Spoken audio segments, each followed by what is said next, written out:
E aqui no capítulo 19 do Evangelho de São Mateus, aqui no capítulo 19 do Evangelho de São Mateus, a palavra de Deus fala assim, lá no momento em que Jesus vai dar aquele remate no versículo 12, em que ele vai falar assim, a eunucos que assim nasceram do ventre da mãe. Você sabe o que é eunuco? Aquele que ficou privado dos órgãos sexuais para o crescimento do reino de Deus, para servir ao rei, era uma posição de honra. Há eunucos que eram eunucos desde o ventre da mãe. Há pessoas que nasceram sem os órgãos sexuais, está dizendo aqui. E há eunucos que foram castrados pelos homens. Está claro, não está? E há eunucos que assim mesmo se fizeram eunucos por causa do reino de Deus. Quem puder entender, que entenda. Então, Jesus está dizendo que há pessoas que mesmo tendo os órgãos sexuais, sublimam essas funções sexuais em favor do crescimento do reino de Deus. E o que dizer daquela multidão? Lá de Apocalipse 14. O que dizer? O que dizer daquela multidão de Apocalipse 14? Hein? O que dizer?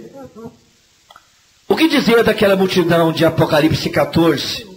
Que eles eram virgens, que não tocaram em mulher. Quem são esses? Não são os sacerdotes? Não poderiam ser eles perfeitamente? Capítulo 14 de Apocalipse, versículo 3. A versículo 1 fala que eram 144 mil. E quem são eles? Versículo 4. Estes são os que não se contaminaram com mulheres, porque são virgens. Esses são os que seguem o Cordeiro para onde quer que vá. Esses são os que dentre os homens foram comprados como primícias para Deus e para o Cordeiro. E na sua boca não surgiu engano, porque são irrepreensíveis diante do trono de Deus. Esses eram virgens.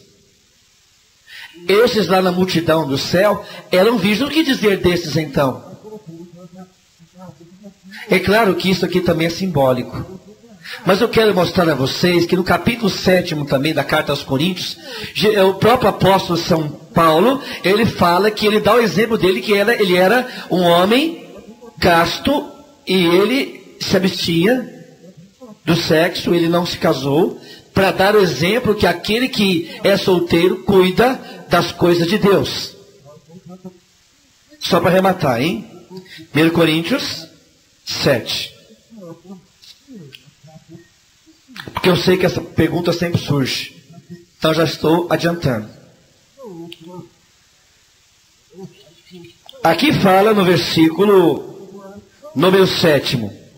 Porque eu quereria que todos os homens fossem como eu mesmo. Mas cada um tem o seu próprio dom.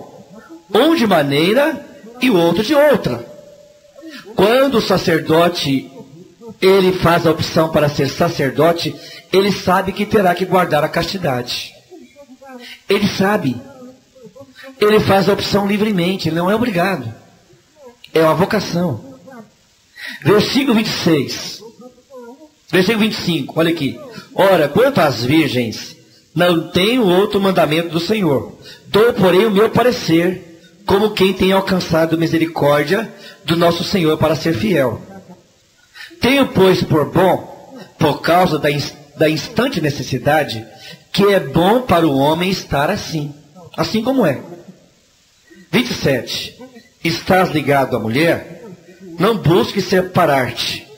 Estás livre de mulher? Não busques mulher. Mas se te casares, não pecas. E se a vez de se casar, não peca. Todavia os tais terão tribulações na carne, e eu quereria poupar-vos. 32. Quisera eu que todos tivessem o cuidado. O solteiro cuida das coisas do Senhor, em como há de agradar ao Senhor. Mas o casado cuida das coisas do mundo, em como há de agradar a mulher. Por isso que a igreja adotou o celibato, porque o solteiro vai cuidar exclusivamente das coisas do Senhor. Tirou ou não tirou a dúvida sobre o celibato? Tirou ou não tirou? A igreja tem ou não tem razão de adotar o celibato, a exemplo de Cristo, que não teve esposa e foi o grande sacerdote segundo a ordem de Melquisedeque. O 1 Coríntios, capítulo 7, se não me engano, eu falei versículo 7. É o 7, não é? Eu falei foi o 7 mesmo? 7. Eu queria que todos os homens fossem como eu mesmo. São Paulo, que era casto, ele dá o seu exemplo e fala: gostaria que todos os homens fossem como eu mesmo. Como? Essa igreja... A igreja em celas, ela já é uma cisão que veio também da igreja cristã evangélica. Já é subdivisão. A católica brasileira, um bispo da igreja católica separou-se da igreja. E ele ordenou alguns sacerdotes.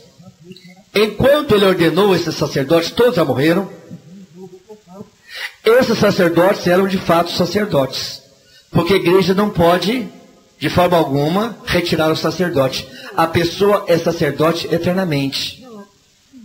Mas uma vez que morreram esses sacerdotes e vieram os sucessores deles, morreu esse bispo também, os sacerdotes atuais da igreja brasileira, eles são sacerdotes desvinculados com qualquer vínculo com um apóstolo que veio de Pedro. Portanto, a igreja católica brasileira não é uma igreja oficial. Os sacramentos na igreja católica brasileira não são válidos, porque eles não são sacerdotes ligados à igreja.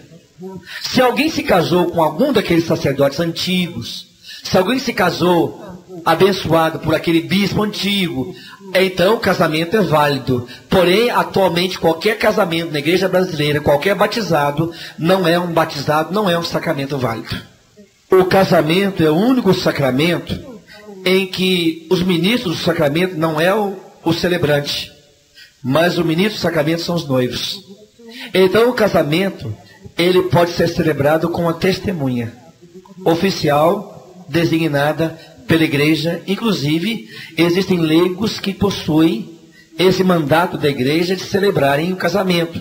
Então o casamento é um dos sacramentos em que a pessoa, mesmo sendo casada, estando representando oficialmente a igreja, ela pode presidir o casamento, porque os celebrantes do matrimônio são os próprios noivos. E esse é um sacramento que o noivo pode ministrar sobre si apenas uma vez na vida. Daí que a igreja não admite um segundo matrimônio.